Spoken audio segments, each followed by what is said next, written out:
Hello and welcome to a very pertinent session of 1MD Live. As every week, we come back with a Sunday afternoon session for answering all of your questions.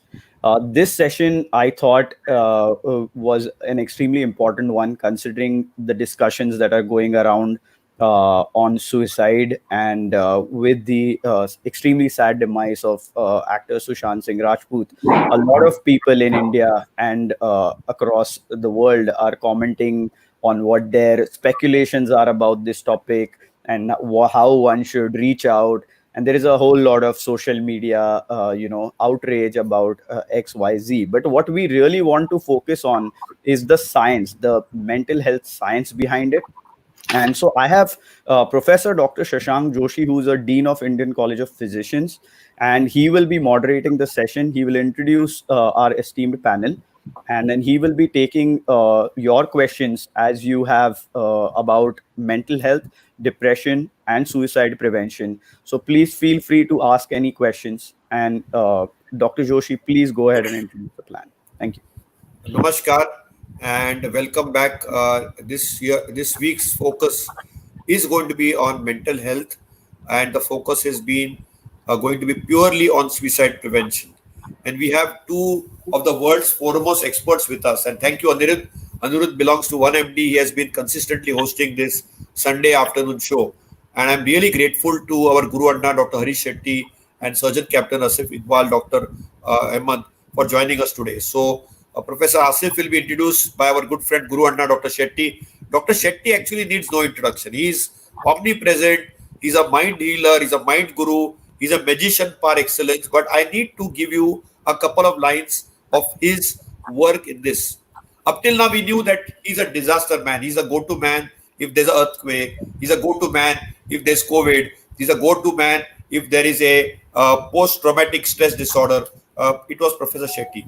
But Dr. Shetty, for the last 3 decades, has been very closely involved with the movement of suicide prevention. And he has been working around family members who have lost their loved ones to suicide, like Mahesh Poddar, late Mr. Futaldo, and has been doing a voluntary service in training teachers, students, workers, employees, government officers, house complexes, priests, and others. And he has created a team of mental health soldiers. We fondly call him Guru Anna because we love that. And today is the Father's Day, so I wish all fathers a very happy Father's Day. I want to wish Dr. Asif Iqbal Himmat and Dr. Harish Shetty a very happy Father's Day. And I miss my father. I lost him a couple of months back. And really, on Father's Day, we have the two big Papa figures in suicide prevention, Professor Shetty, who will introduce his good friend Dr. Asif Iqbal. Professor Shetty, Dr. Guru Anna, happy Father's Day to you. You are a Papa figure and a father figure to many of us. And thanks a ton for helping out and reaching out to people who think negative. So it's all about the generation of a negative thought and then moving into a extreme step of suicide. And you are going to teach us techniques today how to handle that with live cases, live examples, and introduce our guest today, the chief guest today, Dr. Asif Iqbal. Guru Anna, the floor is all yours. Happy Father's Day to everybody who's listening and those who will see the videos later. And happy International Yoga Day. What a coincidence. The day comes when we are in the middle of a disaster. Asif Iqbal is a friend, philosopher, and one of the most senior psychiatrists and one of the best psychiatrists in the country. He is an alumnus of the Armed Forces Medical College, Pune. He graduated from there in '88. He finished his post-graduation MD in psychiatry in '95 from the Armed Forces Medical College, Pune, and is a gold medalist. He has really worked with the armed forces for 25 years, and he was a senior advisor in psychiatry as he left. He has worked extensively with troops of the Indian Armed Forces on stress management, suicide prevention, alcohol abuse, and has conducted workshops for more than 10,000 troops across the country to create awareness on these important issues. He served as a professor psychiatry in Army College of Medical Science, and he left, and since leaving as colonel in 2013, he has been working tirelessly in the field of mental health as consultant psychiatrist.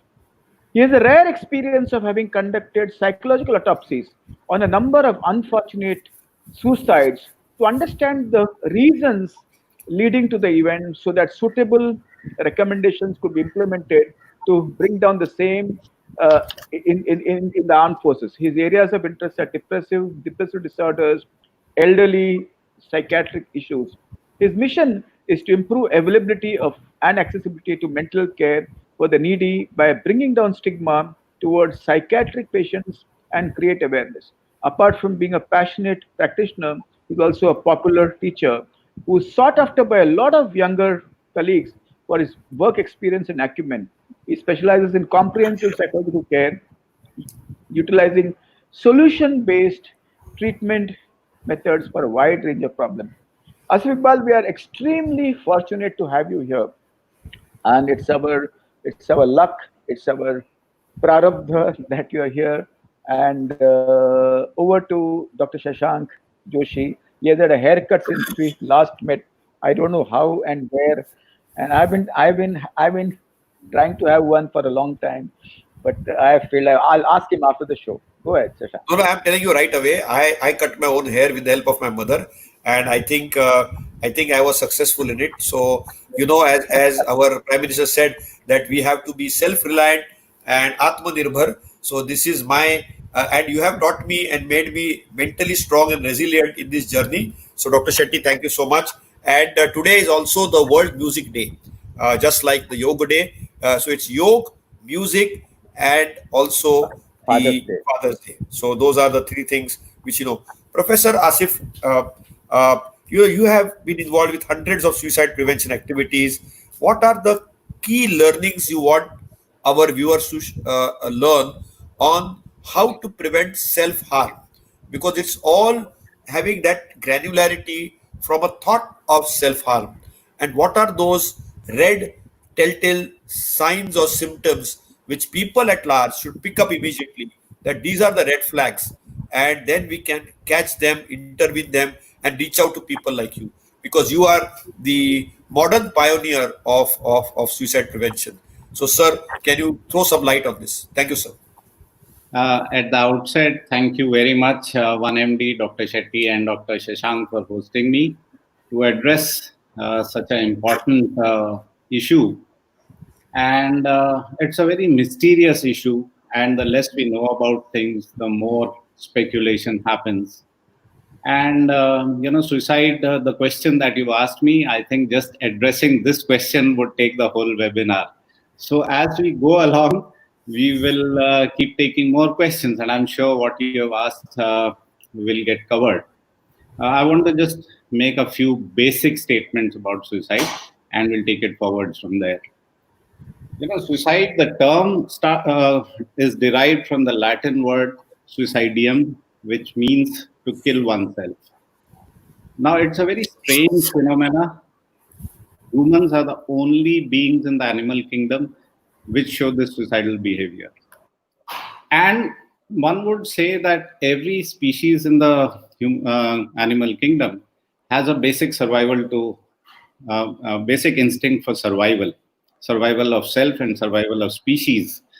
So it runs contrary to that, and people end up killing themselves. So why does it happen? Unfortunately, there are a lot of myths, and as we go along, I'm sure that we are going to be able to address many of these myths, and that, I think, should be the main focus, that the myths which are there surrounding this unfortunate tragic event are removed, so that people, they understand what it is. Being from the army background, we learned one thing, Dr. Shashank, that knowing your enemy, half the battle is won. And I think suicide is a public enemy.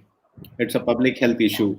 So the more we know about it, the better we will be able to prevent it. And I'm sure that mental health professionals are not the only people who need to address this. Like Winston Churchill said, again going back to the army, He said that war is too important to be left only to the generals. Same way, I think mental health is too important, and especially suicide is too important to Just be come left here, to come here. 1 minute. mental health professionals like Dr. Shetty or myself. The more the stakeholders understand, the better we will be towards finding a solution. So the causes, basically people think that it is depression always. It's not so. It's a multifactorial thing, and we'll talk about the factors which are associated with suicide. Depression is just one of them. Depression is a cause, right? Now, many textbooks say that 90% of suicides are due to depression or a psychiatric illness. There are other textbooks which say only 10% of the suicides are due to an illness, due to a psychiatric illness. 90% are due to social problems, social or personal issues that people are facing, which could be things like, financial insecurity, job loss, divorce, multiple factors. So this is in a nutshell what I want to drive home the point right at the outset is that people believe that a single event can result in suicide. It's not true. My studies have shown that 70% of the people have multiple factors which are involved in this outcome, in this tragic outcome.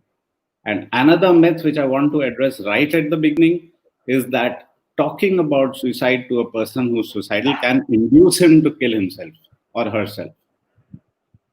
This is the biggest obstacle for people receiving appropriate help. People have this apprehension. They feel if I talk to somebody who's suicidal about suicide, he just might end up killing himself, which is not true. So with this, Dr. Shashank, I think we will move forward with the questions. Sure. So I think, this whole concept of psychological autopsy has come. So what is this psychological autopsy? I would like you to comment and then Dr. Shetty to comment. I would like to comment on that, Dr. Shashank, because, I've had this, should I say, unfortunate experience of conducting psychological autopsies on completed suicides. There are two types of suicide, those which are completed, where an individual dies by suicide. And here's another point I would like to make is let's dispel the stigma and stop calling it committing suicide as if it's a crime that you commit. I think we should call it dying by suicide. You die of an illness, you die of suicide, you die of murder, right? So, autopsy, the way we understand it, the traditional autopsy is that, postmortem is done on the body to understand the causes, and that adds to our knowledge base, which helps us in understanding about illnesses and prevention of illnesses and the cause of illnesses. Now, psychological autopsy is a recent concept started by Dr. Schneidman, Edwin Schneidman, who the definition of a psychological autopsy is a behavioral, each word is important, a behavioral, scientific, objective investigation into the psychological aspects of suicide. Okay. So it is with the purpose of trying to understand what were the psychological factors which resulted in this unfortunate outcome. It is said that many things have to go wrong simultaneously to result in a suicide. So we need to understand what are these antecedent causes or the antecedent events which led up to a suicide. Now, I'm sure that, and I have full trust in the state authorities, the government and the investigating agencies to do a thorough job into the investigation. But the fact remains that they need to co-opt a mental health professional to understand what are the psychological reasons behind a suicide. So the way a psychological autopsy is conducted is not on the body. It is done by interviewing people who knew this successful suicidee, the person who died by suicide, reconstruct antecedent events for a period of time. That's one part of it, interview.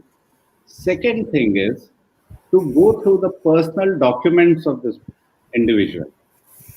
It is said that 66% of the people do some final acts, right? Like writing a will or like writing a suicide note. So a mental health professional needs to have access to this.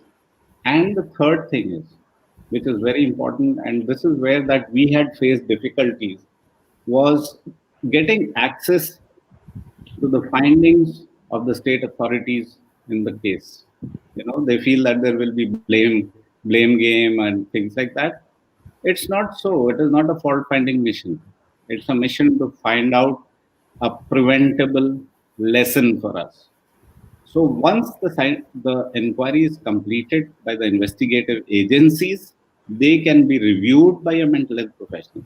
So three aspects: interview of people who knew this person, second, his personal documents, and third, the documents which are provided after the investigation is complete. So that is what is a psychological autopsy.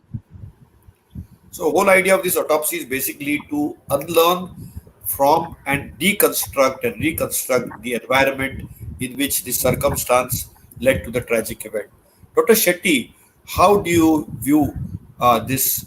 And can you tell us the red flags of self harm and the triggers? I think first is everybody is asking me, why is suicide increasing? Why are people dying of self harm? Everybody is asking me also, is depression increasing, and what are the causes of it? And as I come to what you asked me, let me share one thing. When me and Asif Bhai, Dr. Asif Iqbal were doing a psychiatry, we were focusing on genetic reasons. But now the world is changing. The brain has not changed its size, shape, color, texture, chemistry, or volume. But environment has changed. And the changing environment is one of the most important reasons for changes inside the brain and the body. And so anxiety, depression is on the rise. The brain is still the same. And it's only not those who are genetically vulnerable who get depression. Anybody can get depression. So, but what are the most important things, as Asif also shared? If you see people who are saying that I want to run away from home, I want to go to God, I think my responsibilities are over, I feel that there's no purpose in life, I feel hopeless, I don't see any doors, I've lost my money in business, and I don't see any opportunities in the future to recover my money. I feel very worthless, that I am responsible for all what is happening around in the family. I am responsible for the misery in the family. Keep crying a lot. I feel so agitated and angry that I'm up at 4 o'clock and I feel I should hurt somebody or I should hurt myself. And any change in behavior, please do a mental health screening. Let us be as democratic to our brain as we are towards a heart and a stomach. Few vomiting episodes, you run to a doctor to calm down your stomach and your intestine and your body. Any chest pain, you run to a doctor.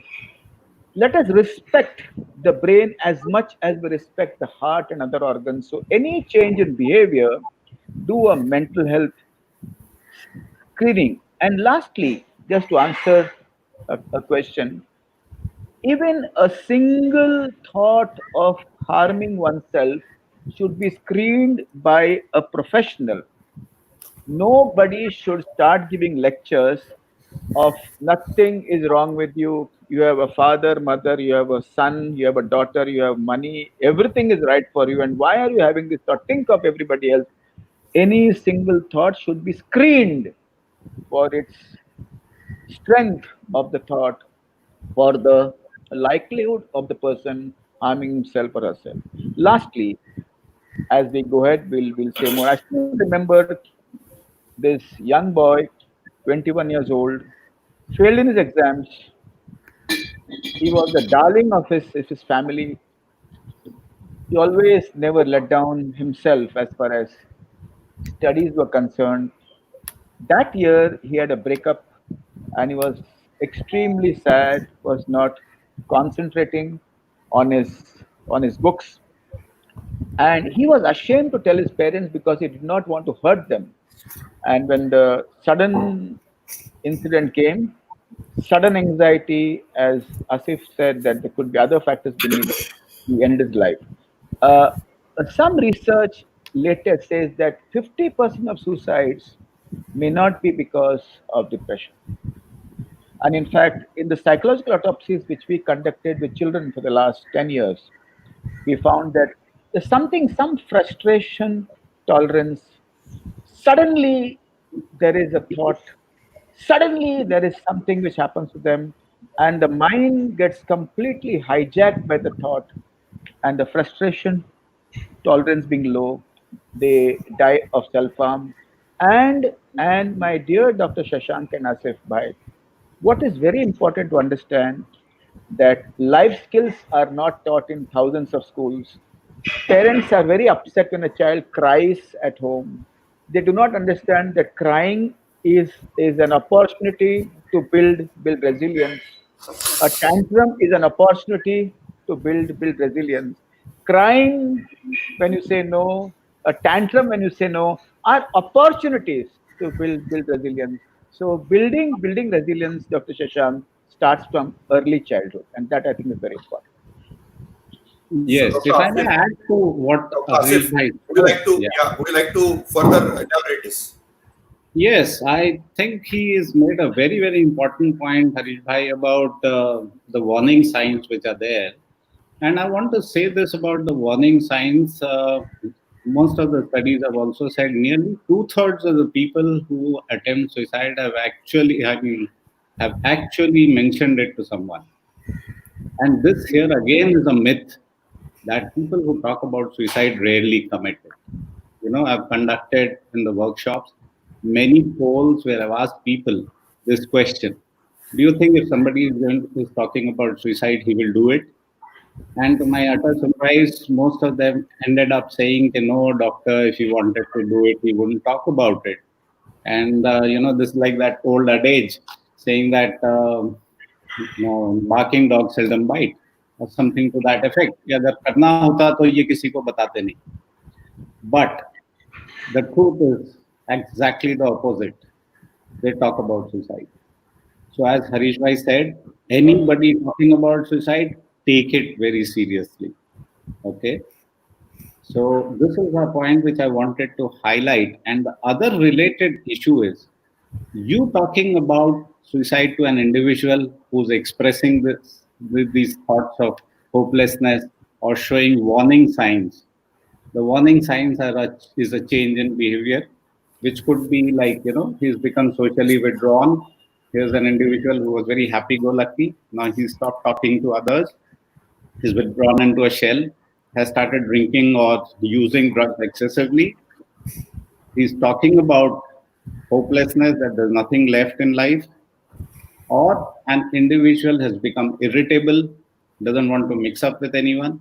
And another important thing is many of these people, when they have deliberated, it is said that a few suicides are impulsive, but majority are deliberate. People have been thinking about it, so they plan for it also. So people may start writing their wills and may start putting their financial things in order. Now such things come to note. It is a psychiatric emergency. And as Harish Bhai said, and which I want to underline and highlight, if he didn't make it emphatic enough, is that anybody showing these signs or talking of suicide, please seek help, right? And the fact remains that if they talk about suicide, they're going to do it sooner or later. So, Dr. Asif, how does one seek help? Because it's very difficult to delineate these symptoms and signs, and it's very difficult for a family who is living in closed doors. Sometimes they Yeah. may be dismissive. In fact, one of the reasons people attempt or are successful in these tragic acts are because they are often ignored, and because they are ignored, they feel left out.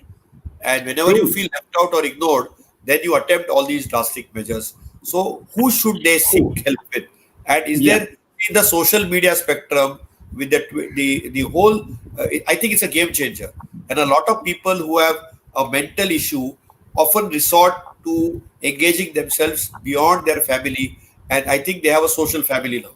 So, do you think that with the advent of the social media in the last 10 years, the people who might have such negative thoughts, do you think they have outlet now? And if somebody has such a thought, who should they reach out? What is the mechanism? What's the coping skill they need to seek out for? Yes, you have brought in a very, very crucial and central point to mental health and suicides about the role of social media.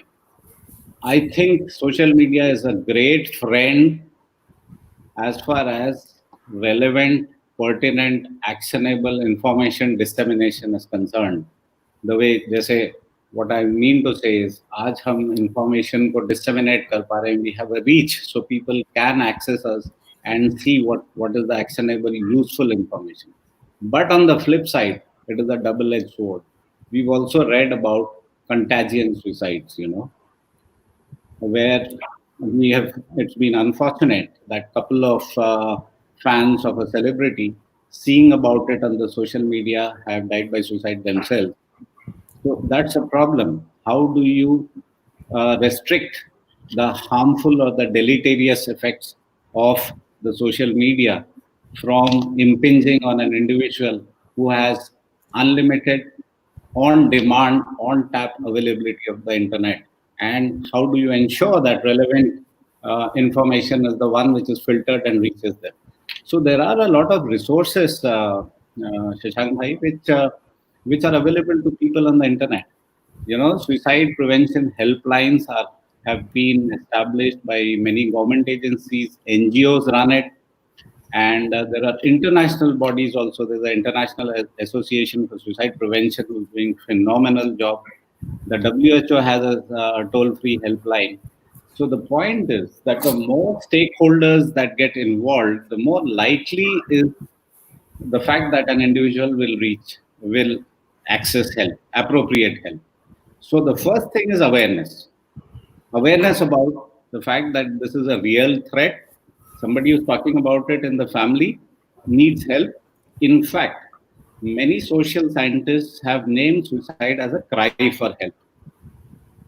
They say that it's not a wish to die, it is a wish to escape from the insufferable agony that they're having. Now, this agony could be due to multiple reasons. It could be a divorce, it could be a financial loss, it could be loss of employment. And he finds that this is the only solution to my problem. Now he needs a change of orientation. It is also said that suicide is an answer to insufferable agony by inadequate coping skills, impaired coping skills. So as Harish Bhai said, even in childhood, the coping skills need to be taught. And there is a huge role for schools also to have counselors, to engage them, to recruit them, and create awareness. So your question was about the family. Now the family, when they see such a thing, they shouldn't pass it off lightly saying कि तेरे पास तो सब कुछ है, as Harish said, तू ऐसा क्यों सोच रहा है? Now they have to give them a patient hearing, give them that empathetic feeling that they care, and they get help. Getting help is easiest way is a suicide helpline. I ran a suicide helpline in the Air Force also, and I received a huge number of calls. And I'm happy to tell you at least a couple of suicides I've been able to prevent, which on the spur of the moment, people instead of jumping off the ceiling, they called up and said, "Sir, I'm feeling like this." So they need a patient, empathetic hearing as if you genuinely want to understand what is their problem. Now, it is important also to instill some hope in them. Hopelessness, it is said, is one of the most gravest and clearest indicators of impending suicide, hopelessness. So somebody talking about hopelessness has to be instilled some hope, has to be reminded of the protective factors which are available in his life. Social support is one of the most important protective factors. People who have social supports, their suicide rates are much lower. So encouraging them to build relationships, encouraging people to seek professional help when it is required, I think is the way forward. So thank you, sir. Dr. Shetty, we need to build a kavach. We need to build a shield. What is that shield one needs to develop as we grow? And what would you like to tell our viewers how to become resilient, how to build the kavach, or how to build that shield to protect ourselves for self harm? Because these are skills, as Dr. Iqbal very nicely said, Asif Bhai, that we need to, they are impaired, skill sets, and we need to develop them. So, is there anything which you can tell, how to build up the shield or the kavach? I would call it as the mental health kavach, which is so important because you see, he used the word insurmountable, and he used another word, hopelessness. And I think both these things, if the grief or agony is beyond, reach, they feel that situation of hopelessness. We need to intervene somewhere. This is that fracture of mind which you often say. What is that repair you need to do? What is that coping mechanism you need to build? What is that resilience which you need to build? Because I want to start with some positive thoughts now, that we have so much of anguish, anxiety, worry, so much of negativity. Sir, you have to enthuse and tell us how to build that kavach, how to construct that kavach around us, the mind kavach. And I'm going to ask the same thing, Asif Bhai, to top it up after you say your pearls of wisdom, sir. I think what is extremely important to understand the era. We need to understand the era. And what does the era do? It drains our emotional energy bank. We started with farming, agriculture as one of the most important means of a vocation. Then we had industrialization and now globalization.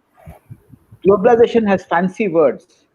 We care for our employees, we have vision, we have mission. But industrial globalization is also very cruel. It makes you work long hours, it makes you travel for long hours.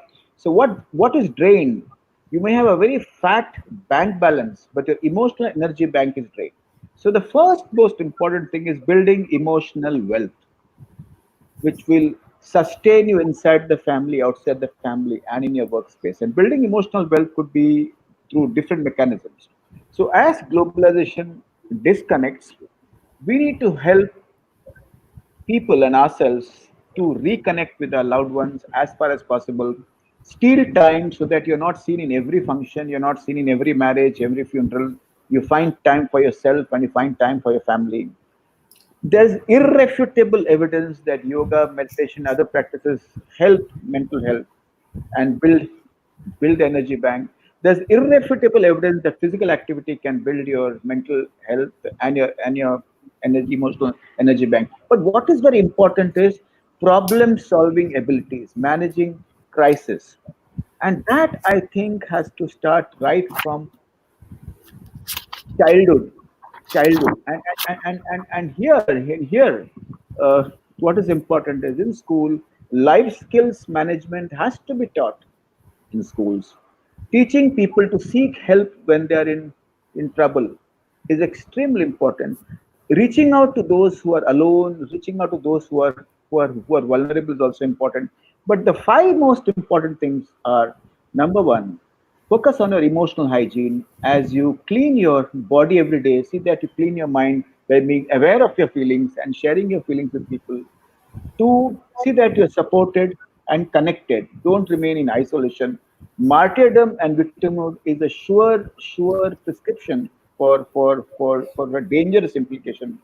Third important thing is take care of yourself by leisure activities which enriches your soul.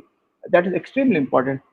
Number four, meaningful vocation is important for good mental health, wherein don't look for the ideal job, get what is appropriate for you. It may not be the best. So meaningful vocation is also important.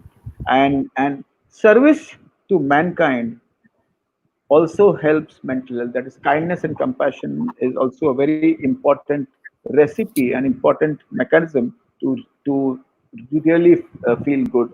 Don't chase happiness all the time. Happiness is an illusion. You cannot have a happy life across. What you have to chase is peace and all other emotions which come alongside happiness, sadness, envy, fear, and joy, etc., are part and parcel of life. And whenever you are down, seek help. Kill shame and seek help are the small things. And as far as your earlier question is concerned, any suicidal thought, any change in behavior, pick up the phone and meet the nearest psychologist or psychiatrist or a department of psychiatry. It's better to contact a psychologist or a psychiatrist than an astrologer or a priest, and that I think is very very important. As Aarti is waiting, Shashank, she's coming in now, and Aarti has been on treatment for depression. Aarti, you want to say something quickly? Yeah, hi, I'm Aarti. I have been invited so I can talk about my experience uh, with depression and reaching that point where I did want to kill myself, and how I got to that point and how I came out of it. So Great, good, Aarti. Aarti. Thanks for joining us. You Thank you had, joining us. We appreciate you. And go ahead. I would Dr. like to compliment Aarti to come out into the open and share with us that she did go through such a difficult thing. It And was Aarti, very, to be honest, I have not slept all night because I never speak about this like this. So I have been extremely scared to speak on social media. But we have to make a start somewhere, like to remove the shame and to remove the stigma about it. So my hands are trembling absolutely. while I'm going to be talking about it, but I'm going to do it. No, Go it's ahead. great. And I want We, to we compliment appreciate. you and a round of applause for Aarti actually. Thank you.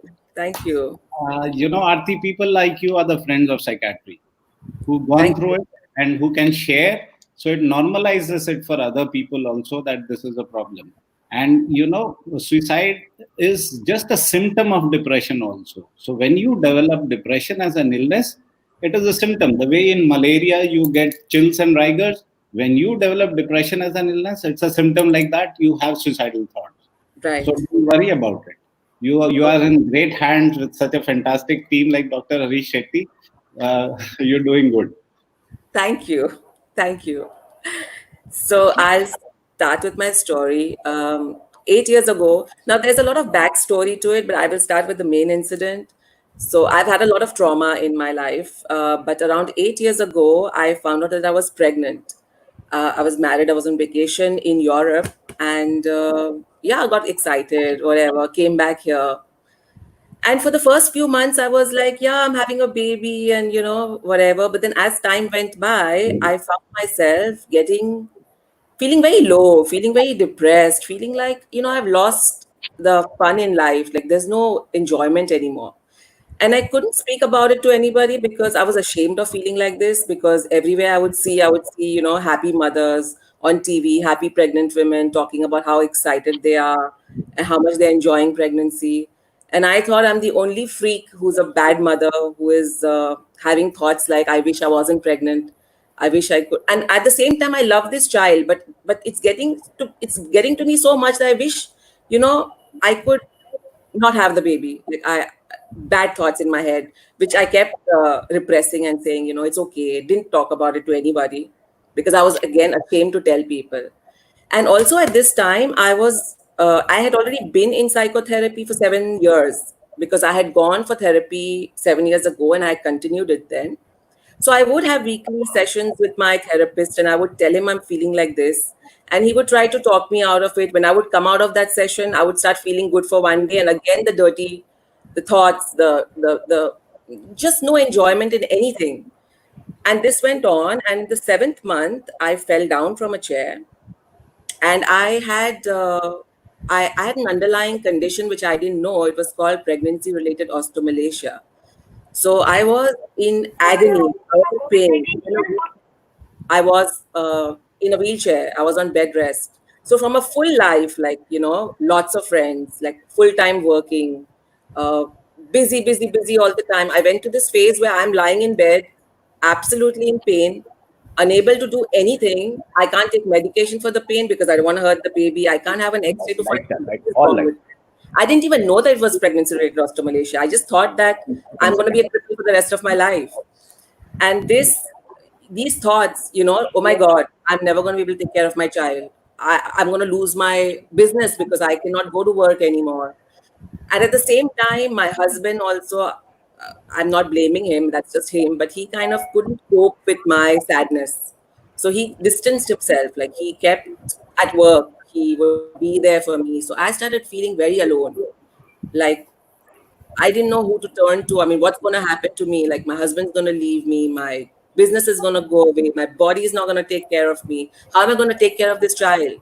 So it went into a loop where these thoughts would just go swirling in my head. Finally, I had a baby. I went to the hospital. The baby was out. And from the second day, I started weeping uncontrollably. Like, I couldn't stop crying. And even the nurses used to come to me and say, "What is wrong with you? You have such a lovely baby. Don't cry so much. Everything's going to be fine." And I would look at them, but I would be like, "No, you don't know. Nothing's going to be fine." In my head, I would tell them, "Yeah, yeah, everything's going to be fine." This crying went on for continuously for 3 days. My gynecologist told me, "It's just postpartum blues. It's going to get better after a week." I went home in a wheelchair, unable to even carry my child because it was very painful for me. And luckily for me at this time, my sister and my best friend, my two best friends, they were like a rock to me. Like what my husband couldn't do, these girls stepped in. They started taking care of the baby. They started helping me. But instead of feeling better, I started getting worse. Over a period of a month, I couldn't sleep, I couldn't eat, I wouldn't hold the baby. Like when they would bring the baby to me, I would start weeping and I would start saying, "Take the baby away, take the baby away." I would be pacing, anxious, like there's a tiger coming to attack me, like my heart beating non-stop. It was basically, if I can describe it, it's like being in a hurricane, where you're in the center and around you, there's just these crazy winds, but those are not winds, those are dirty thoughts. Like I would have images of me uh, harming the baby and harming myself because I would be like, there's no point to living. This world is a very bad place. And I don't think I want my daughter to, be in this kind of a place. So it's better that I kill her and I kill myself. They would be, when the baby would come in front of me, I would have images of taking a knife and stabbing the baby and throwing myself off the roof. Luckily for me, my friends, my sister and my best friend, Sama, they took me to Sama's house because they thought that a change of scene might help me. And my gynecologist then, how do you say, diagnosed me with postpartum psychosis and depression. And she sent me to a psychiatrist who put me on medication. But again, I think, not very happy with medication because I'm ashamed to say that I was one of those people who had that stigma that only weak people take medication. Medication will harm my brain and medication will get me addicted. So maybe I can just try to get out of this myself. Everybody would tell me things like, "You know everything. What is wrong with you? You have a beautiful baby. You have a great life. You have money. Look at other people who don't have what you have. Stop being such a ungrateful." I literally had people telling me this, including my physiotherapist doctor. "Stop being so ungrateful. Be happy." And when people used to tell me these things, I used to feel more ashamed of the fact that I'm feeling like this. And it would make me feel even worse. Like, why am I not happy when I have everything? Why am I not able to find any joy, any meaning, any purpose? It was literally like when people would talk to me, it was not registering because I was in this tornado of these thoughts, these visions, like I just wanted, it was such agony that the only solution for me to get out of it was to kill myself. And I didn't want to leave my daughter alone without me. So I wanted to even take my daughter with me. Then I went to the psychiatrist, and my friends forced me to start taking medication. And it took time for the medication, but within a month, there was such a change in me that I could look back upon myself and say, "Why was I behaving in such a demented way? What was wrong with me?"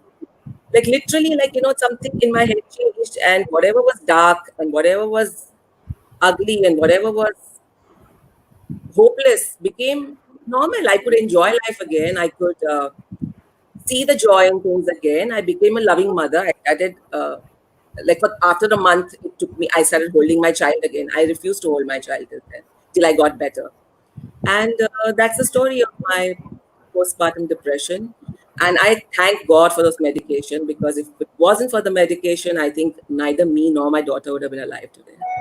Thank you. Thank you, Ati, for the wonderful thing. You had one major stress during your early part of your life, which you shared with us on the WhatsApp the other day when we invited you. Say approximately around the age of 10, you had something which was very big. And they say in psychiatry that mental illness starts very early, as Asif also would know. It starts very early, but it generally may not manifest. And also, childhood trauma is also a seed for adult mental illness, and that is something which is seen in literature. Yes, Okay. and I wanted to highlight from Aarti's personal experience. Thank you once again for sharing so boldly about your personal experiences, Aarti. And during the course of our respective careers, Dr. Harish and I have had this oft-repeated story ad nauseum about people saying that a change of environment will help you. Now, this is like olden times when there was no treatment for tuberculosis, for a simple thing like tuberculosis or fever. There was no treatment. So they would say, Hawa badal lo. Shimle chale jao, theek ho jaoge. There was no treatment. So it's the same way. People didn't understand the illness at that time and they thought a change of environment, Vatavaran badal lo beta, theek ho jaoge. Now it's the same story repeated with mental health disorders. Since people don't understand it as an illness, since people don't know that there is a treatment, they feel that, change of environment will make you better. On the contrary, change of environment itself can add another stress to your life. Absolutely, absolutely. And It's yes, known as, Aarti, it's known as a life change unit, actually. So absolutely, absolutely. adopting to a new thing, new environment is an added stress. So it's precisely something which should not be done.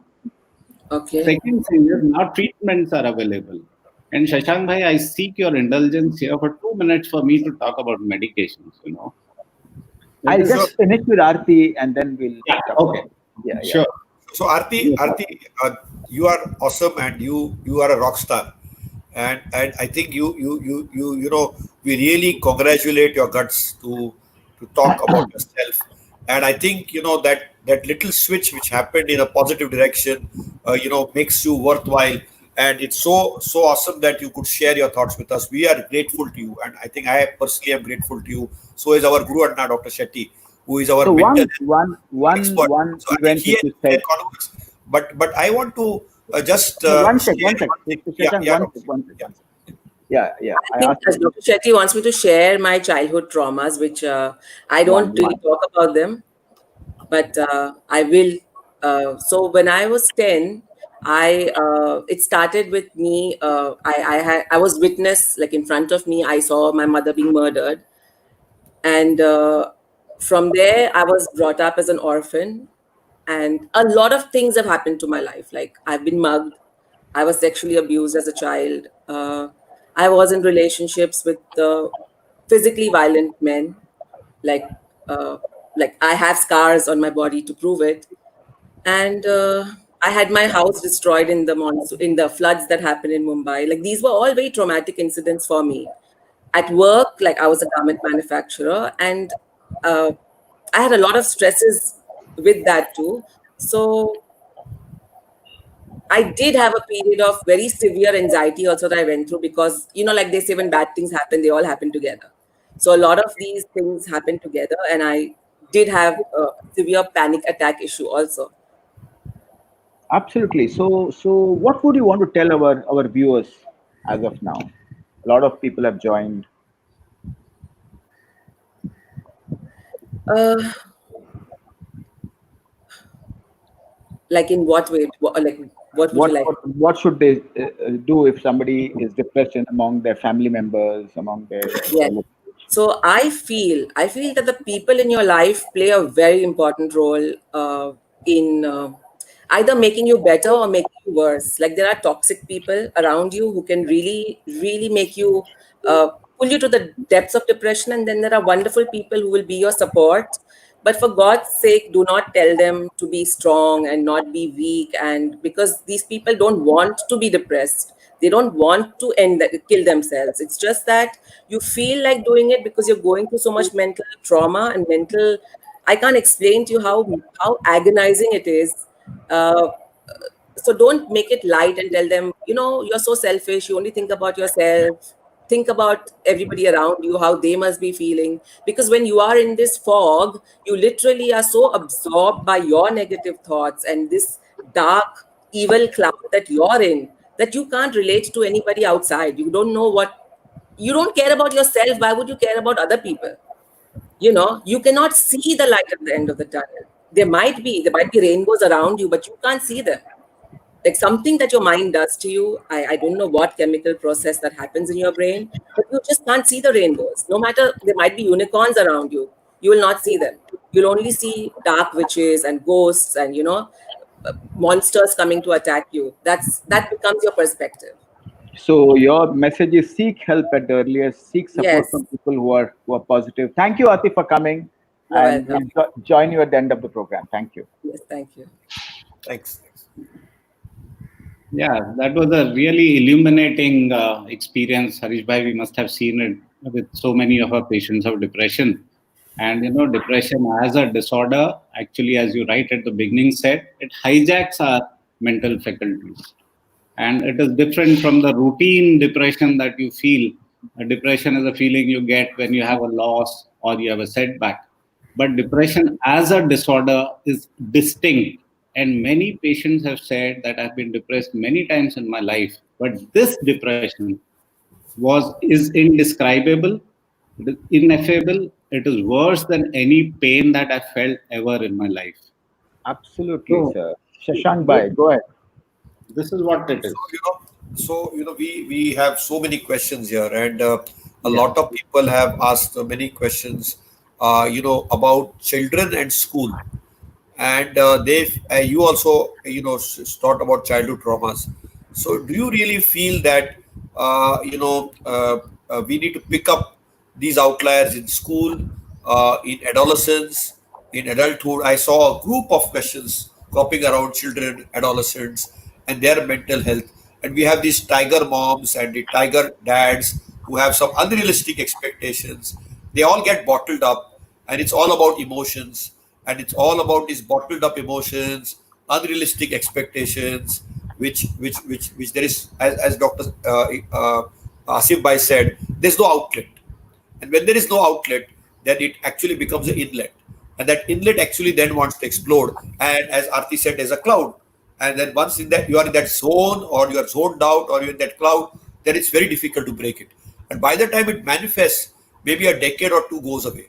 So it's very difficult to swim through all this journey, and you need a very good mental health expert like both of you all to really navigate, pick up, screen, identify. So my question to both of you is, how does one screen, subtle features, and what are your advices to our youth? Because see, youth is our tomorrow, and they are our future of India, and they are the ones who are under tremendous sensory overload, whether it is WhatsApp, whether it's social media, whether it's a television screen, or whether, and they're actually reaching out to this medium because there's probably somewhere a emotional bondage at home which has not happened.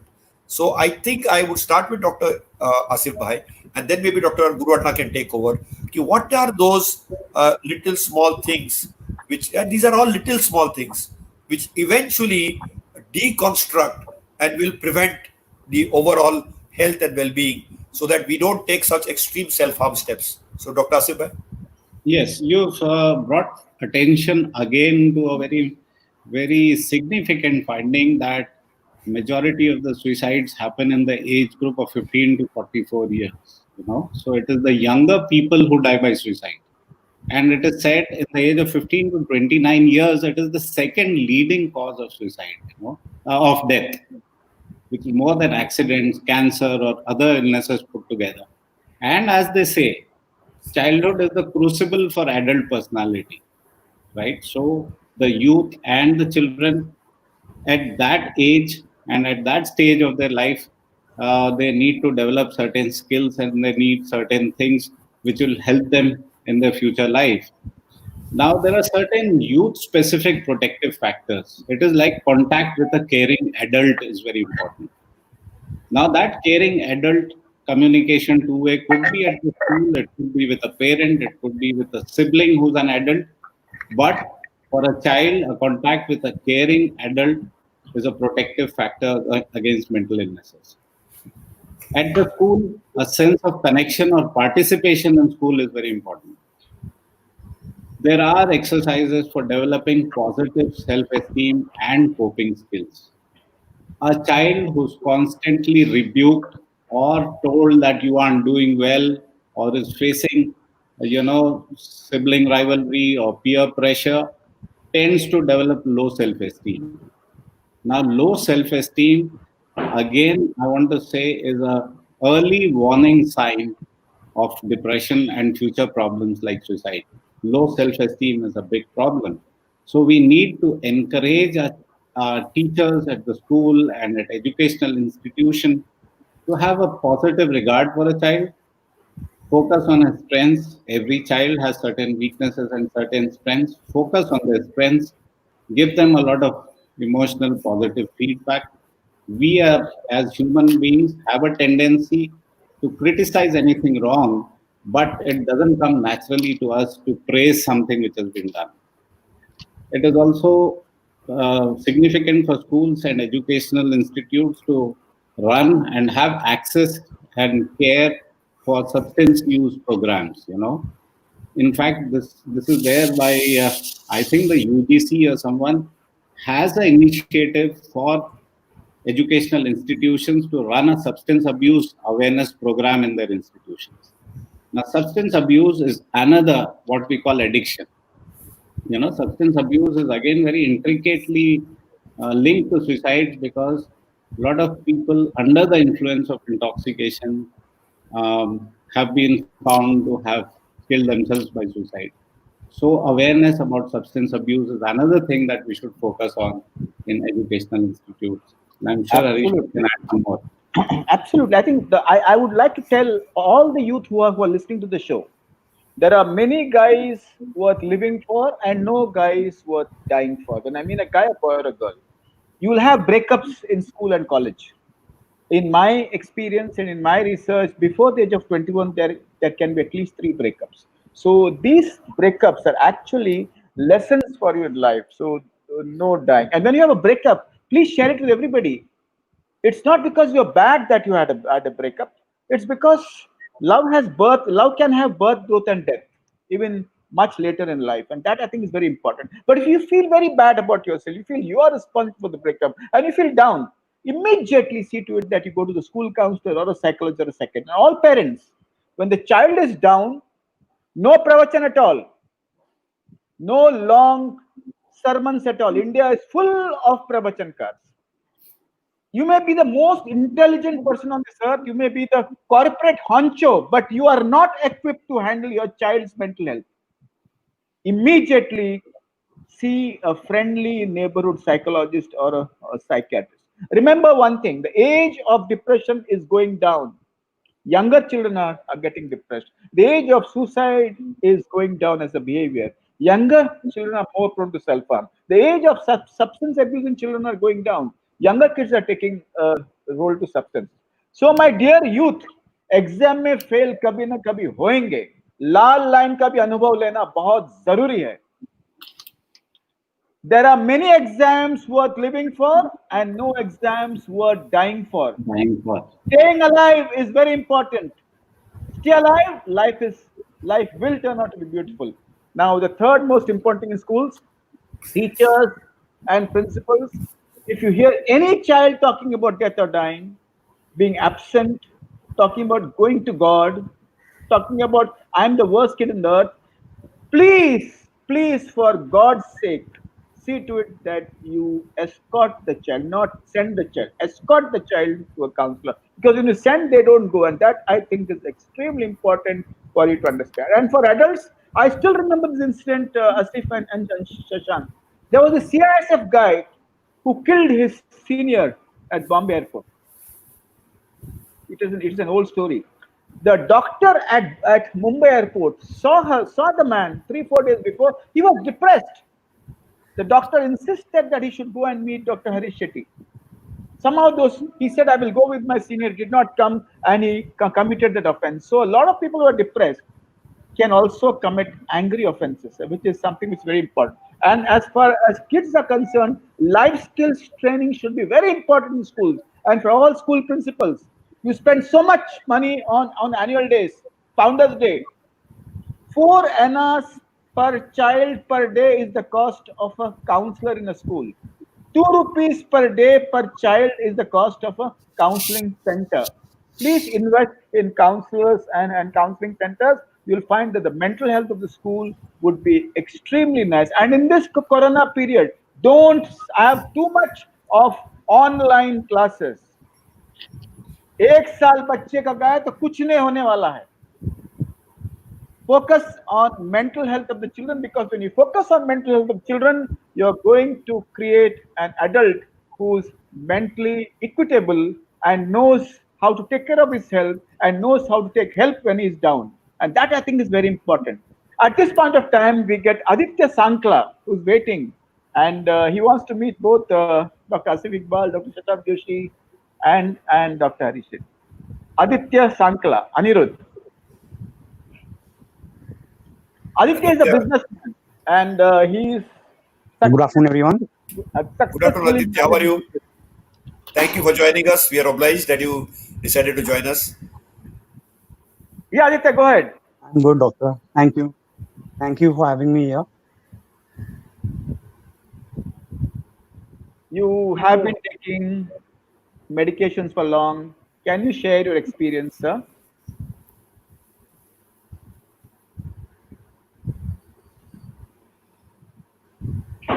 I think...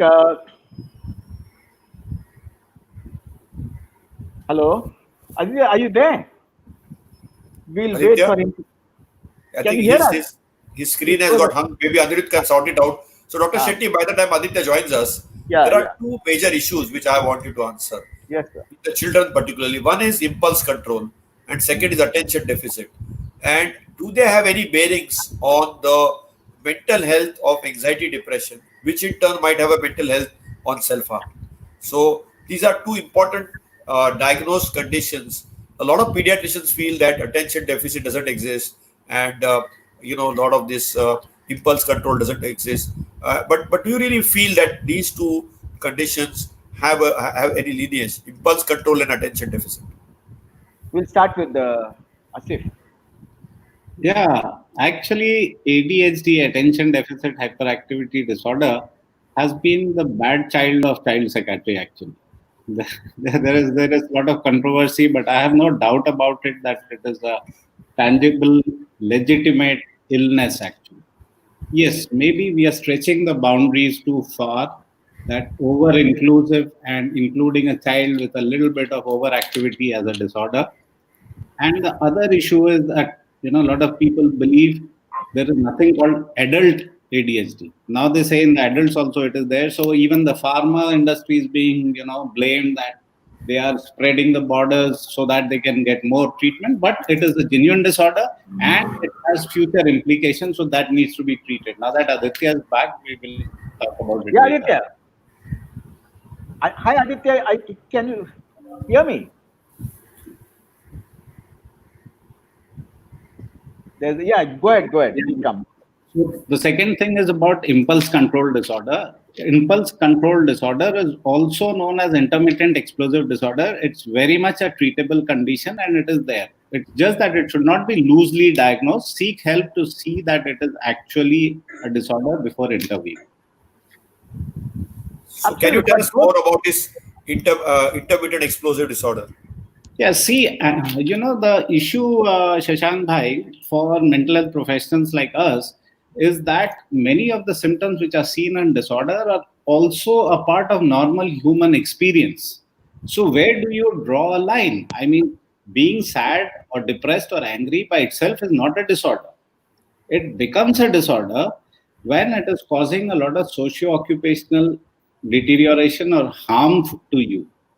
And in the case of intermittent explosive disorder, the anger becomes so excessive, an individual tries to control it, he cannot. and then it has to be released, which has huge harmful consequences, causes damage to oneself, and an individual has remorse after that. And this cycle repeats itself. So it is uncontrollable. Anything which is uncontrollable and autonomous or excessive to the demands of the environment can be a disorder. Absolutely. Aditya, are you there? Aditya, can you hear us? Yeah, finally I'm here. Yeah, okay. Go ahead. Aditya, Can you hear said you. that you were taking antidepressants. Can you share with us your experience of depression? Did you ever feel like harming yourself? How did you win the battle against harming yourself?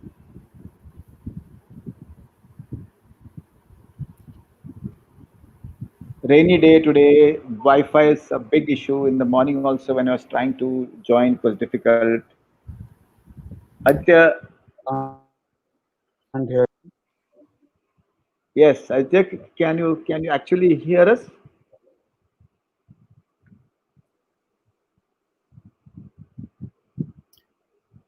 Anyway, I think what is very important is impulsive kids also are prone to impulsive aggression and impulsive uh, attempts to harm themselves. And it's always said that there are so many parents who when the children tell them that I want to harm myself, they would say कूदना है तेरे को कूद के दिखा. Never challenge anybody Never challenge. talking about death and dying, and that I think is so important.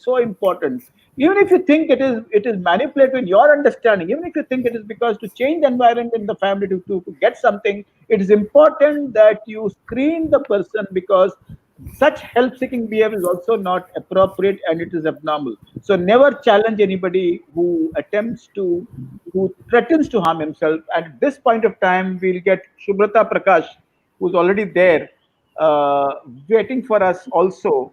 And Shubrata is uh, is is an IRS officer. She is the director of Niti Ayog, and she has an experience of depression, and she has an experience of saving herself from suicide, and she has written a book where she says the book's name is the D Word. Anirudh, can you join her?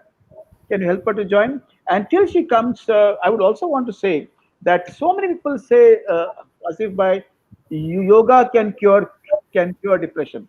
I would like to share a very important thing is yoga is good when somebody is recovering from depression.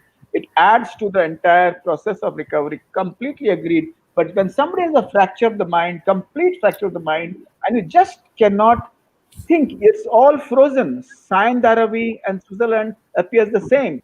You cannot do either yoga or exercise. It's very important to take psychiatric treatment, then probably you can do other things. Remember, sprain of the mind, love, affection, holiday may work. Fracture of the mind, it's important to take psychiatric treatment. We welcome Shubrata Prakash, IRS, Hello.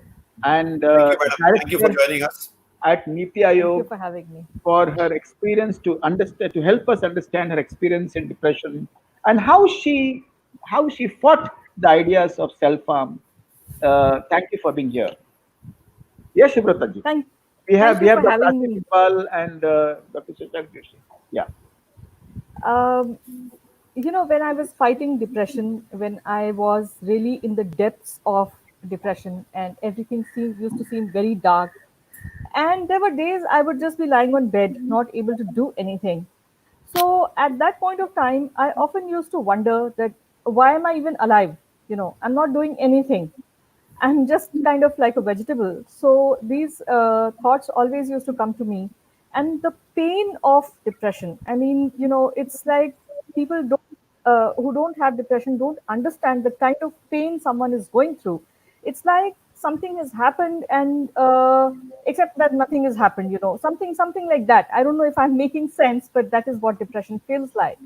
So those times, yes, a lot of times, I have said it very openly that I used to think of thoughts about, why am I existing at all? But in my case, I was fortunate that my family has been very, very supportive, and especially my husband. From day one, he has been like a rock, absolute rock behind me. And whenever I would express these kind of thoughts, he would tell me that, I remember particularly this particular incident, which was sometime in, I think, the March of 2016. And that was actually the rock bottom. I had really hit rock bottom at that point of time. And my husband said that, just be there. It's okay. Even if you're lying on the bed, it doesn't matter. Just live, just breathe, just be there for us. So that was a very crucial moment in my recovery. It really helped me get perspective on how my loved ones, they really are not going to be better off without me, contrary to the way I think right now. So that was one thing. And after that, I always have been able to anchor myself to my family, to my husband and my two small kids. And as I got better, as I became more functional, of course, these thoughts also reduced. But let's be very honest, someone who's had depression once in their life, sorry, there are chances. There's always this once in a while thought that comes into the mind that, okay, things are not going well. Why am I even living? And this is one thing that helps me overcome these kind of thoughts, that I need to be there for my family. Just please excuse me.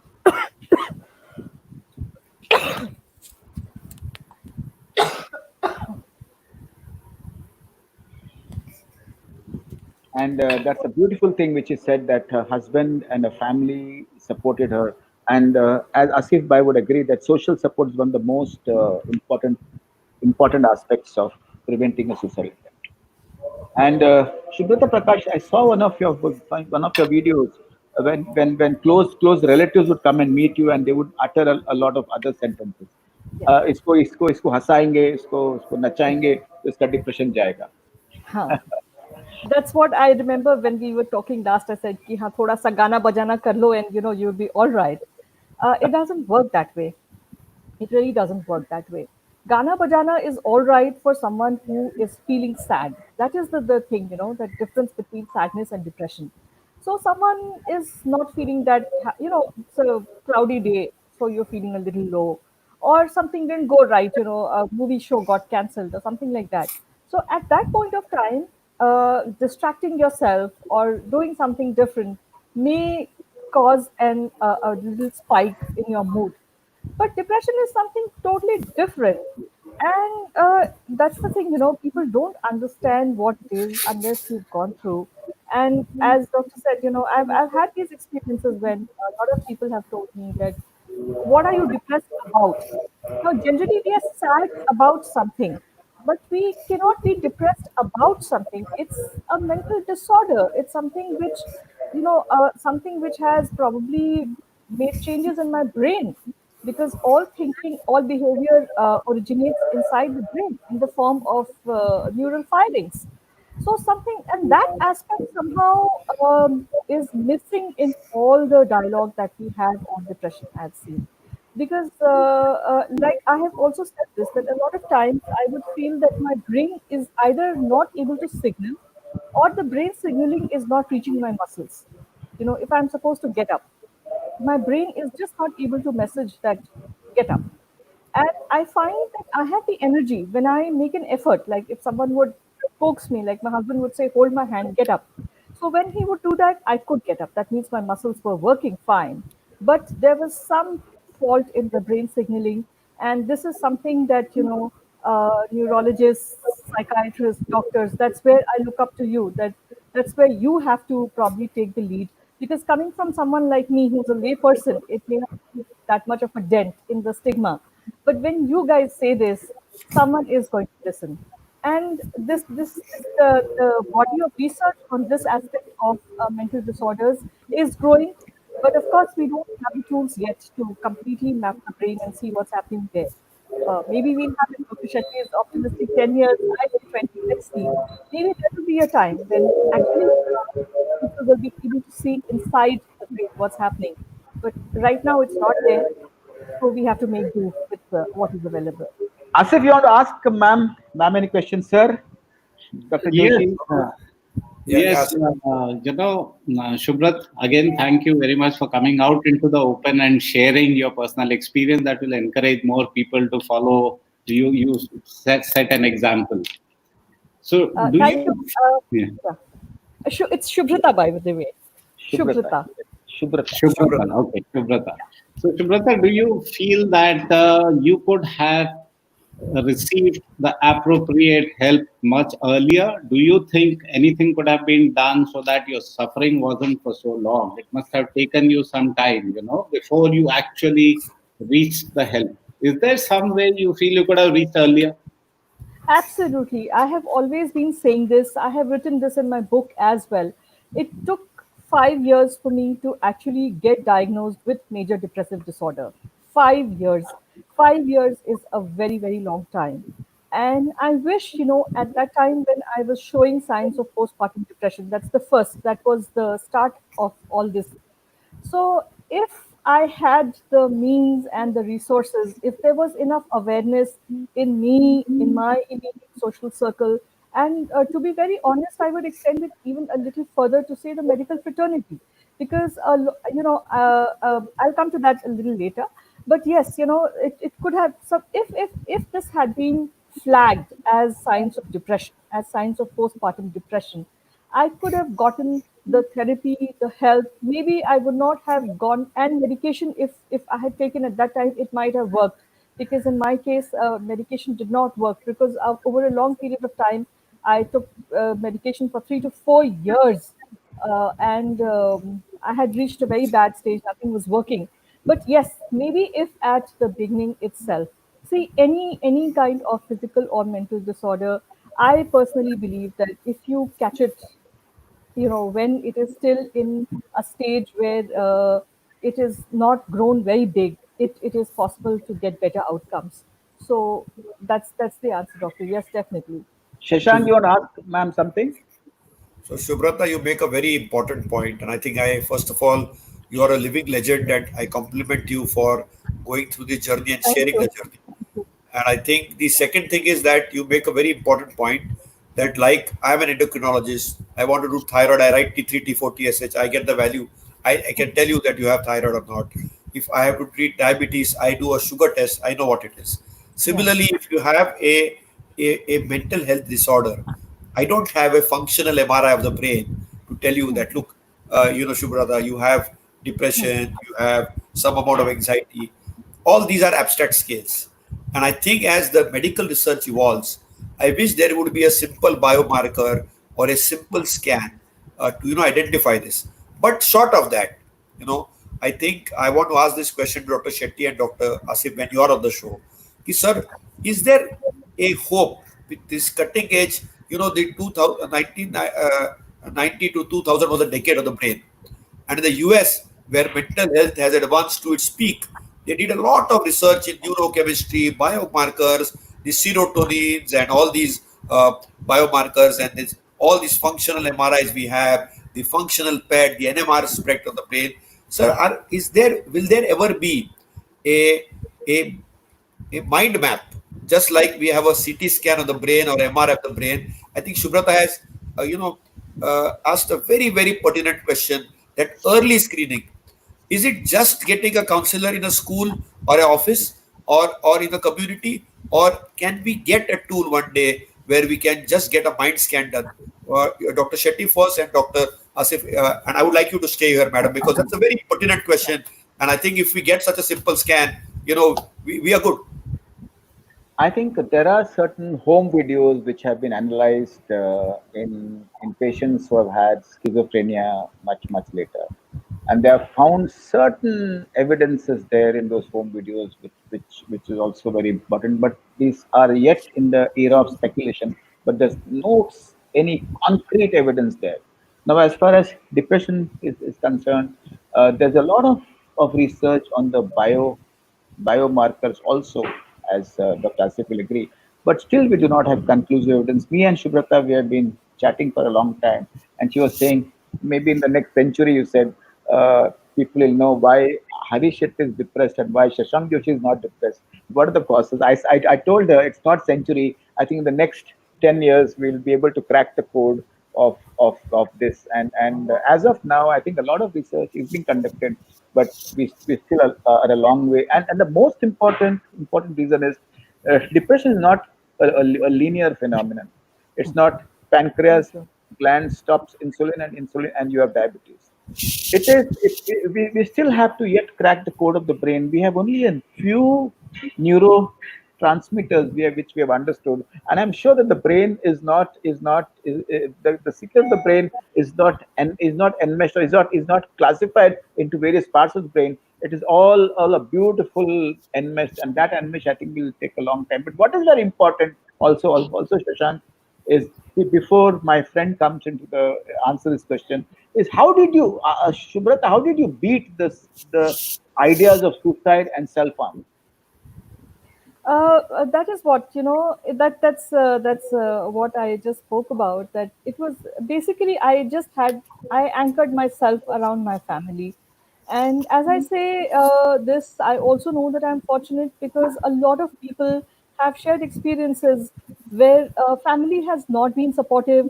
Family has turned on the people who have depression, and families have turned out.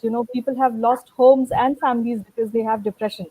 So in my case, I would simply say that that is how it was. I just, whenever I would feel any kind of very low thought that life is not worth living, and then I imagine my family living without me, my kids struggling to cope with my loss, and that's just, that's the thought, that's the circuit breaker for me. I just dial back from that.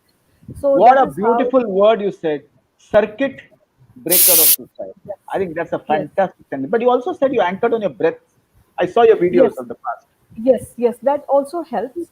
That's what I also keep saying, that in I do practice mindfulness meditation, and that has helped me to a lot of times just understand that anything that's happening is happening only in this moment. So that's one insight I have drawn from mindfulness meditation, that the breath that I'm drawing in and I'm giving out, that is all. That is all there is to this moment. Everything else either is a memory of some past, or it's anxiety related to something that I fear may happen in the future.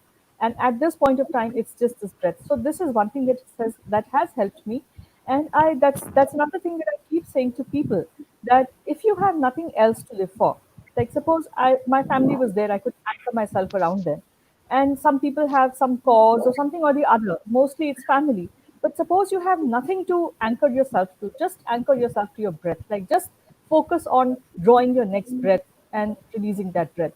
That's one way to overcome, just maybe tide over that moment or a few moments, or anything that's maybe an hour or so. If you can just hold on to your life, to your breath, because life is also breathing, right? I mean, the two are just connected.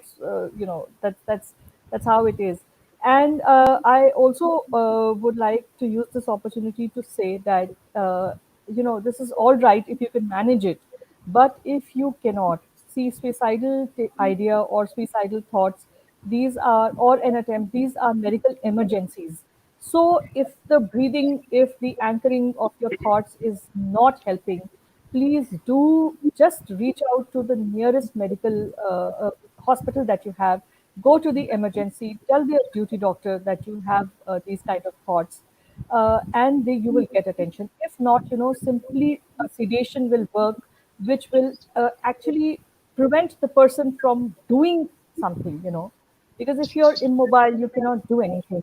So, of course, I'm not a doctor. I will not be able to give out more specifics, but I would definitely say that do go to a medical emergency, get admitted there, and that will help tide over this particular time when you're overwhelmed with suicidal ideation and thoughts. Circuit breaker and medical emergency. I think that's Yes, beautiful. And Asif, Dr. Shashank had asked a question, and I Yeah. answered it. And yeah. No, perfectly fine. I think, Dr. Shashank, the biggest handicap or drawback we mental health professionals like Dr. Harish Shetty and I face is that we have no objective tests, as you rightly brought out, to show that this is a disorder, right? Yet, I think it's complicating matters too far. It is quite simple, actually, with experienced clinicians to be able to diagnose a disorder. You're complicating matters. It's like even in cardiology, nowadays a lot of patients have this what should I say, grouse, that many things the elder cardiologists, older times, they used to put a stethoscope and they could figure it out that this is a disorder. And now you need to do put a cath or something and then make diagnosis. So you're complicating simple matters. The issue is also a bit of lack of faith and lack of awareness about the illness. What Shubrata has been repeatedly talking about depression being different from normal sadness. This, when it comes to experienced professionals like us, it is quite a no-brainer that this is a disorder. There are three main symptoms. One is sadness of mood. Second is easy fatigability, tiredness. And third is loss of interest. Around this, everything can be explained, even the thoughts. Everything is negative when you are depressed about your past. You feel you were useless, you were worthless. In the present, you have no self-esteem. And about the future, you are hopeless. So this doesn't happen in a normal sadness, human sadness emotion. So it's quite simplistic. I think actually we are making things complicated by trying to go to functional imaging and things like that and say this is depression. That would be more to convince the people or their families or their caretakers that yes, this is a disorder and needs treatment. Do you agree with me on that, Shubrata? Absolutely. Yes, I agree with you. But, Doctor, my small point here at this time is just that because the world does not believe that it is something Yeah. real, it is basically to fight the stigma. That is why we need to, as look at the maps, scanning, etc. That's one thing. The second thing is that, look, doctor, let's all be very frank that right now we are also, fighting a little in the dark when it comes to the treatment options, because something works for someone, something does not work for someone. And there are so many factors because each brain is unique, each personality is unique, each one's life circumstances and their social environment is totally different. So maybe this is what I have written in my book also, that I hope someday we will know, when you know exactly what causes depression inside the brain, maybe we can find a way to change that. So there are a lot of other aspects like your personality makeup, your social environment. Now the thing is that I, as a person, like when society does not take the responsibility for changing things around me, so what as can I as a person do to get better? So at least I can do something for myself. So maybe better drugs can be formulated depending on better knowledge of what's happening inside. So that is my short point here. And doctor, I would also just like to add that apart from the fatigue and the sadness and loss of interest, there are a lot of things which I realized only when I reached a certain point in my recovery, when I became quite better and quite functional. One of the things was the visual perception, the visual field of perception. When I had severe depression, everything used to look very dark. And obviously, the street outside my road used to look dark. The colors on my clothes used to look dark. Everything used to actually look dark. And when I started getting better, maybe when my brain started healing, things started going back to the way they used to be. Everything started looking bright again in a very unforced and normal, natural kind of way. So obviously, again, the brain signaling there would also account Yes. probably for this phenomenon. I just would like to share with all of you that Amitabh Bachchan asked me on October 2nd on a show on NDTV, तुम बताओ ये depression कैसे तुम करते हो इसको diagnose? And he was very keen and very curious. And I would like to give information to everybody on the show that a long history, like any physical illness. And the second is, as the physicians do physical examination in psychiatry, there's a mental status examination. As physicians do blood tests, probably we have psychological tests as and when it's necessary. So these are the things that people need to understand. Aditya, you have been struggling, but you're here. Finally over here. Finally I over had some here. issues with my Wi-Fi, I guess. So You had your ultimately on the issues. phone. these Huh? are the challenges of modern medicine. Yeah. Technology. So it's a connector but disconnector. So Aditya, thanks a have ton to for being here. You have to And find your way out. yeah, when you negotiated, you navigated and negotiated. So would like to share experiences, and we can see a bright sunlight just behind you. So we are very bright. That's good actually. As Shubhrata said, everything should look. Illuminated. I think the best scan, Shubhrata, you've given us an answer. The best scan is from darkness to light, and I think that's the way to put it. And mind freeze, brain fog. As Aarti said, these are clear symptoms that you're just clouded. And I think you are all now unclouded, unclogged, and bright people. So Aditya would like to share your experience. We are grateful that you're here. Yeah, thank you. Yeah, I have suffered from depression and anxiety since my early teens. I think my reason was more of genetic. So, I had been without treatment for more than 15 years, and those years were very bad. I had gone into a shell and was like hopeless. But since the last, then down the line, I realized that life cannot go like this, and I have to get well. So then I What opted were for the symptoms treatment. of the last 15 years, beta? What were the symptoms that time? Symptoms were like, you don't find anything joy in any activity. You feel fatigued. Then there is this nervousness, social anxiety. I think self-esteem, low self-esteem is one of the major symptoms for me.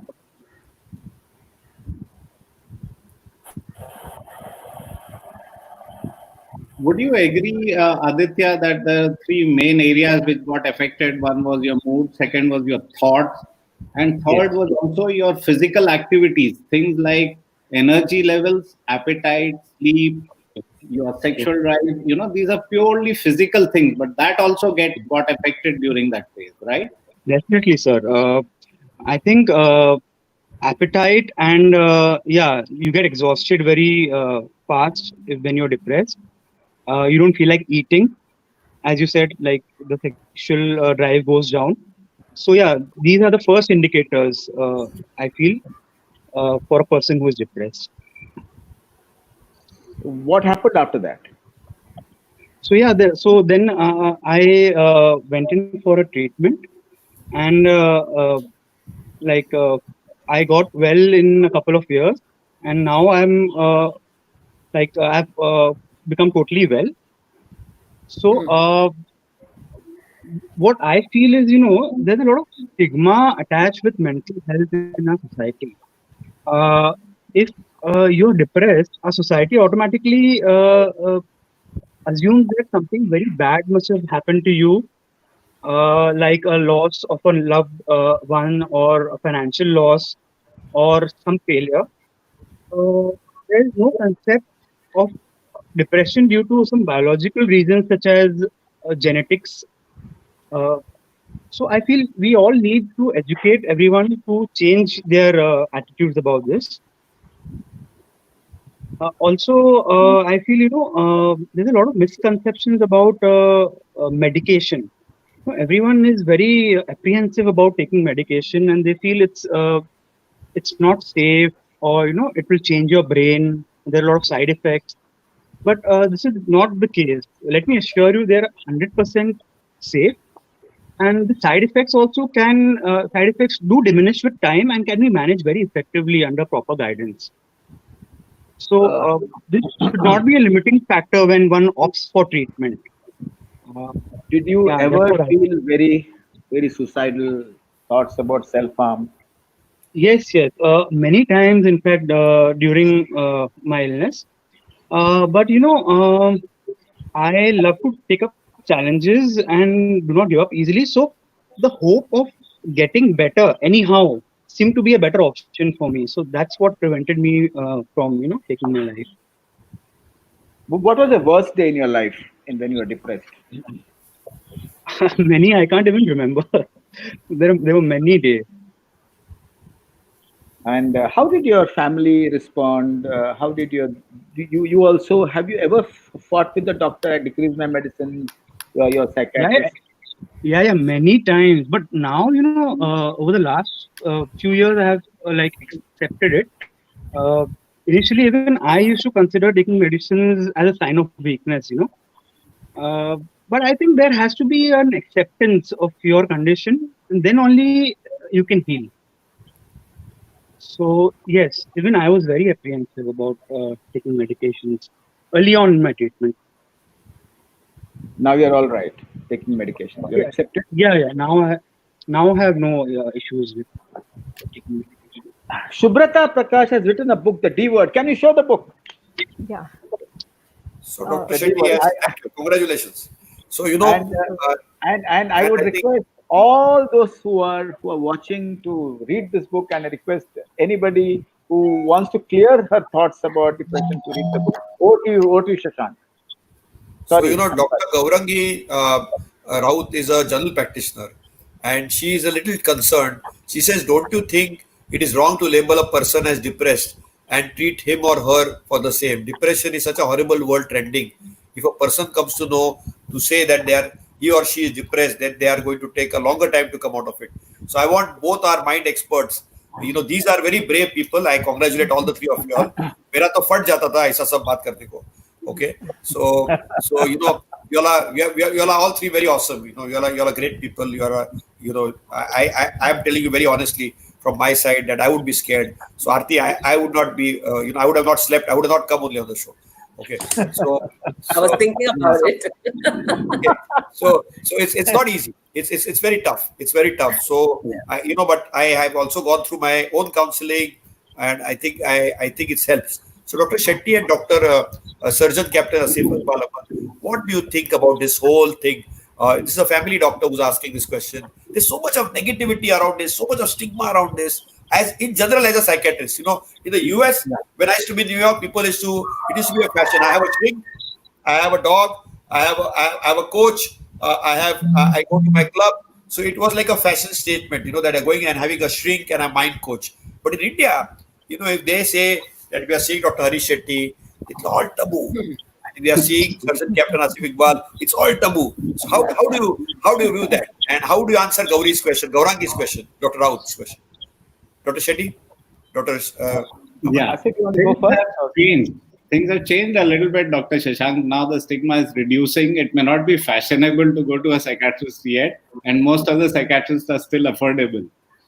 But coming back to Gaurangi's question, I wish that depression as a disorder, medical disorder that we are talking, and our three friends here have been through it, I wish it was called by some other name, by a medical name like leiomyosarcoma of the brain or something. Which would make people understand this is something very different from the normal sadness that we're talking about. All of us keep having some sadness or the other. We all don't need to run to a psychiatrist. I mean, most of the times, just the social supports will see you through. But you need to be able to identify when has it become a disorder. And when it is a disorder, then things are out of your control. We keep talking about yoga. We also keep talking about physical exercise is very good for you. But when you develop, let's say, fever or you have very severe diabetes, you don't say, okay, give up all your medication, don't see a doctor, keep, practicing yoga more vigorously. When you need professional help, you need professional help. Yeah. But Absolutely. so that's it. No, but I have. Yeah. Go ahead. Being a general practitioner, Varangi, so you need to be able to identify, and unfortunately at our MBPS level, our exposure to psychiatry is very little. I myself remember that there were only 2 weeks of practicals in psychiatry, and that also I had bunked. I didn't go for that. So, so our awareness about psychiatry is less. I feel that MCI is also taking steps now to include more of psychiatry into the curriculum. While in the West, every doctor is supposed to undergo 4 weeks of internship even after their graduation and licensing to be able to practice, because the psychiatric disorders are so common, and many of the physical ailments will also have the psychiatric concomitants, and depression is one of them. So they need to be picked up. Gandhiji tried to change the name of Dalits to Harijan. It didn't work. People fight with me. They say, "Oh, mental word हटाओ, कुछ नया word डालो." मैंने कहा नहीं, mental word का stigma निकालेंगे. निकाल. Shame nikalo. So there is no need to change the word. Depression is depression. The word depression is pressed down. No, it Pressed gets down. confused. Sorry. It No, gets so confused with the so normal depression. That's it. That's it. no. But the issue is that people commonly say that I'm depressed. So as Shubrata said, sadness and depression are two different things. When you remove the shame and stigma of major depression, anxiety depression, the word attains significance and the word becomes fashionable, the word becomes acceptable. So changing a name doesn't work. Bringing the stigma down is one thing which we need to do. People fight with me, mental हमको सुनने का नहीं. I said क्यों? Let's make it acceptable. Once you change the name, you'll fight for that name also. So, my dear doctor and all doctors and all others, if you have suffering from depression, it's depression. Nobody asks to change the name of diabetes. Nobody says to change the name of ischemic heart disease. It is stigma which we need to work on and not the name. Right. I So, totally agree with you about the stigma part, Dr. Shetty. But diabetes is a word not used for anything else. Depression you use for everything. Yes, That's for only. other things But I also. totally agree with you that Both. yes, stigma needs to go. so my last two questions to both our experts, and I want to thank all the three if they have any questions on that. My first question is that everything, there is a saying that failure is a stepping stone to success. Unfortunately, failure is a genesis, or that whole connotation failure is a genesis of a lot of mental health problems, including negativity and suicide and depression. So, a very quick rapid fire from Dr. Shetty, Dr. Asif. And all the three guys who want to share. Adversity quotient is the new quotient, according to my friend Mr. Krishna Iyengar. India has been the cradle of fighting adversities for centuries, and individuals do differ in their mechanism of fighting adversity. If we are able to sow the seeds in childhood of accepting failure, fighting it, accepting adversity, and fighting it. I think the software of fighting adverse circumstances would be fantastic. If we are able to also share examples, Tulsi Das, the peanut man in America,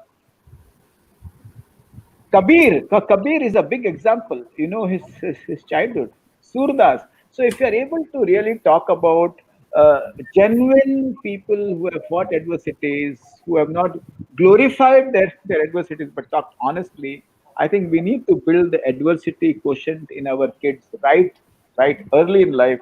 I think that is important, very, very important. At the same time, as Professor Asif Bhai said, early childhood is extremely important. We need to pay more attention to early childhood education because a lot of things get formed very early between the age of 6, 8, 10, 12, and that is a very important phase of our life.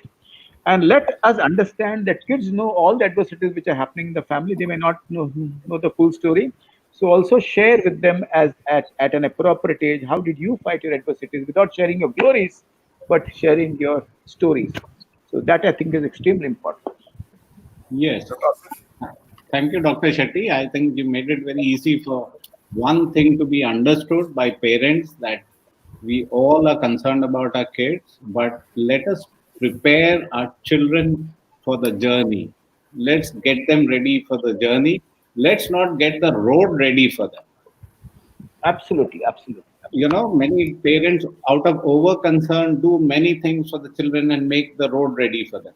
Let's make the kids ready for the road rather than make the roads ready for them. That's it. Absolutely.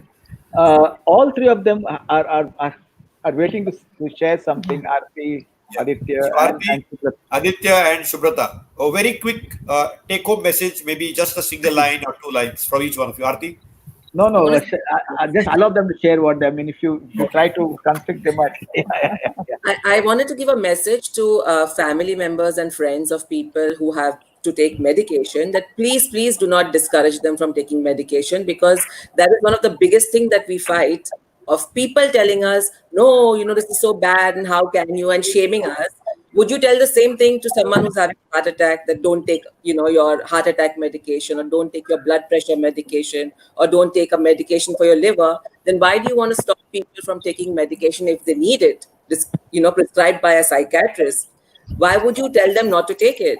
And for everybody who is taking medication, please follow your doctor's orders. Don't stop your medication because your friend or your father or your uncle told you, oh, you're fine, you don't need the medication anymore. Stop it when your doctor tells you to stop it. Your doctor knows best. So that was my first thing that I want to say the most. And secondly, is that also try alternative. Once you're on medication, you're feeling better, don't stop there. I mean, try and find ways to make yourself content, gratitude, happy. You can do alternate therapies also. Like there are a lot of alternate therapies now.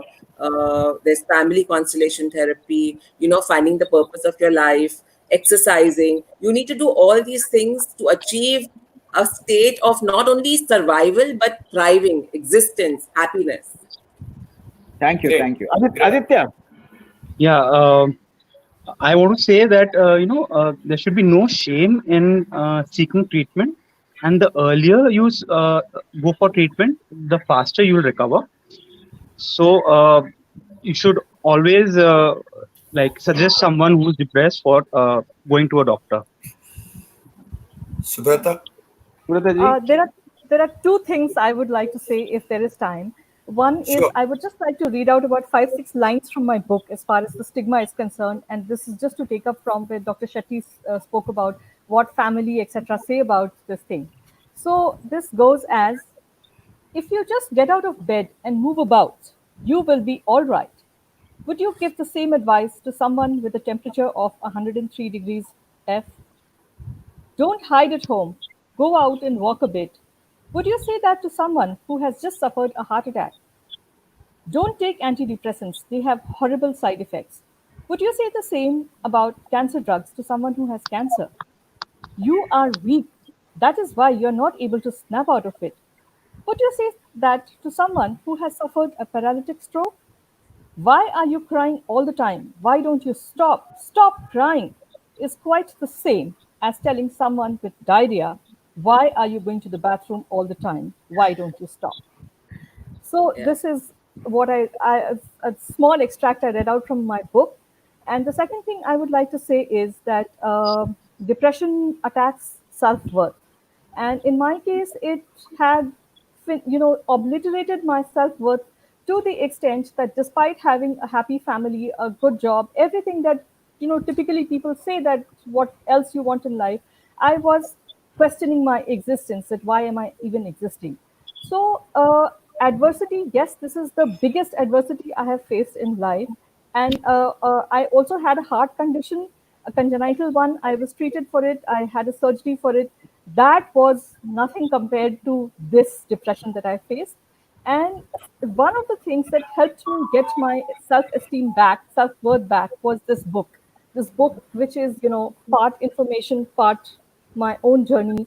And every single time that I get to talk about my book, every single time I'm on a forum like this talking about depression, about stigma, my self worth definitely gets a little higher.